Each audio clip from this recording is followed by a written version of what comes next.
Balita, kinwestiyon ni Senate Minority Leader Coco Pimentel ang planong ihain sa plenaryo ng Senado ang isang resolusyong naglalayong i-dismiss umano ang impeachment case ni Vice President Sara Duterte. Gate ni Pimentel, labag ito sa saligang batas at dapat sa impeachment court mismo isinasagawa ang ganitong hakbang. Ang buong kwento ihatid sa atin ni Dexter Ganive.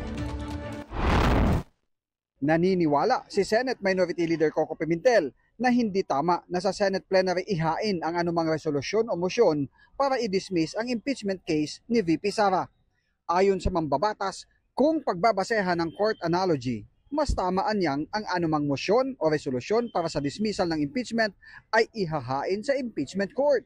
Pero giit niya na magiging unconstitutional pa rin kung agad-agad na i-dismiss ang impeachment case dahil sa probisyon ng saligang batas na nag-aata sa Senado na kagyat na simula ng impeachment trial. Dahil kung na-impeach na niya ang isang opisyal, marapat na marinig ng taong bayan ang mga ebidensya mula sa Kamara at mabigyan ng pagkakataon ng impeached official na ilahad ang kanyang depensa. Kahapon inamin ni Senador Bato de la Rosa na sa kanya nagmula ang draft Senate resolution na magdedeklarang de facto dismiss ang impeachment case ni VP Sara at nakatakda niya itong ihain. Ako si Dexter Ganive para sa Kwentong Politiko.